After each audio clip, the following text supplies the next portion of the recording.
আমার বউ অনেক জায়গায় বলেছে আমার চাহিদা মতো দিতে পারে না। আমি একজন কিডনি পেশেন্ট, আমার বউকে আমি ঠিক মতো রাখতে পারি না। আর কিডনি পেশেন্টের এটাই স্বাভাবিক, শুধু আমি না, প্রতিটা কিডনি যারা পেশেন্ট আছে, আমি অনেক দিন ধরে কিডনি পেশেন্ট।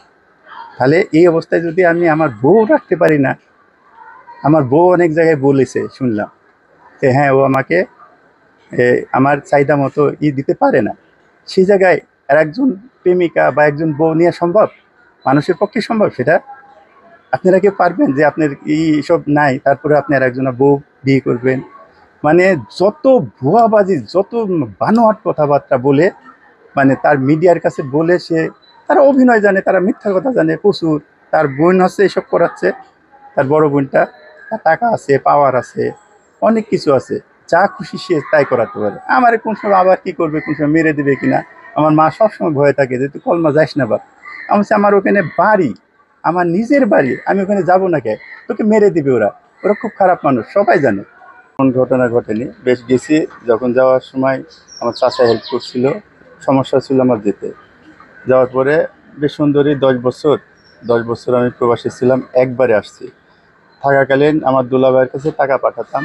তো দুলাভাই বাড়ি করছে এখানে, আমার মা ছিল কলমাতে, প্রথমে বাড়ি করি, জায়গা কিনে বাড়ি করছি। তখন আমার দুলাভাই পিএটিসিতে চাকরি করতো। তো পিএটিসি এদিকে থাকতো। পরে আমি বলছি, মা বললো যে জায়গা কিনে বাড়ি করতে হবে। পরে টাকা পাঠাইছি, ওনারা জায়গা কিনছে, কলমা জায়গা কিনে বাড়ি করছে। তারপরে 10 বছর পরে, একটানা 10 বছর পরে আসছি। আসার পরে অনেক মেয়ে দেখছি, খোঁজাখুঁজি করছি বিয়ে করার জন্য। পরে আমাদের ঘটক পাশে, উনি বললো এরকম একটা মেয়ে আছে।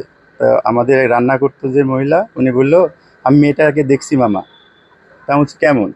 ওই সুন্দর আছে, এমন তেমন। তা বলছি আচ্ছা ঠিক আছে, ওর খালা যেহেতু পাশে থাকে, তাহলে আমি বিয়ে করবো একে না দেখি। পরে ওর খালু এসে আমাকে দেখলো। দেখার পরে ওনারা রাজি হয়েছে যে তোমার বাড়ি আছে। আর তখন ওরা ভাড়া থাকে, কোয়ার্টারে থাকে, কিন্তু ওদের তেমন নাই, কিছুই নাই। আমরা তো বিয়ের আগে আমি দেখি নাই তাকে। আমার ঘটক বললো আংটি মাংটি নিয়ে যায় বিয়ে করতে। আমি বলছি ঠিক আছে, না দেখেই। পরে এমন দিনে গেছি যে ওইটা হচ্ছে 14ই ফেব্রুয়ারি, ভালোবাসা দিবসে। ওটা আমি জানতামও না। যাক, ভালো মতো বিয়ে টিয়ে হলো। বিয়ে হওয়ার পরে বেশ ভালোই দিন কাটছিল। আমার বাচ্চা হইলো পরের বছরে, দিব্য, হাজব্যান্ড দিব্য, ভালোই দিন কাটছিল আমাদের। যে কিডনির এটা ধরা পড়ছে আগে, তো আমার এর ভিতরে আমার ব্যবসা দিয়ে আমি চলছিলাম। কিডনির ট্রিটমেন্টও আমি করছিলাম, তখন তো আমার ব্যবসা ছিল।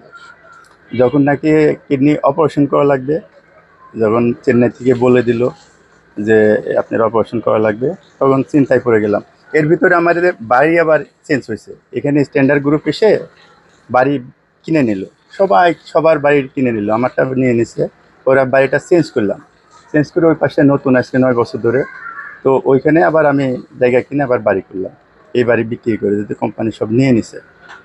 তো নেওয়ার পরে কয়েকদিন পরে যখন বাড়িটা কমপ্লিট হয়ে গেল, তখন ওকে আমি আবার বলেছিল যে কিডনি লাগলে দিবে, ও দিবে, কিন্তু দোতলাটা লিখে দিতে হবে। আমি বলছি আচ্ছা ঠিক আছে, কোনো কথাই আর এই সব বলি নাই। পরে ওকে আমি রেজিস্ট্রি করে দিয়ে দিছি দোতলাটা। মানে ওখানে ওই যে দানপত্র হলে ওভাবে দান করে দিছি আর কি। দলিল মলিল সব আছে। দোতলা পুরাটা, যেটার দাম এখন 60 লাখ টাকার মতো আছে। তো দেওয়ার পরে বেশ, তারপরে ও কিডনি দিল। যখন কিডনির অপারেশন হলো, সেও দিল। তার মা বোন অনেক নিষেধ করছিল, তারপরে দিল। তখন আমাদের সম্পর্ক খুব ভালো। তারপরের থেকে দেখি যে আস্তে আস্তে ওর কেমন যেন মন মানসিকতা, মোবাইলের দিকে এতই সে মানে ঘাটাঘাটি করে। টিকটকের ভিতর যখন ঢুকলো, টিকটকের ভিতর ঢুকার পর থেকে যে একের পরে একজনের সাথে প্রেম করে।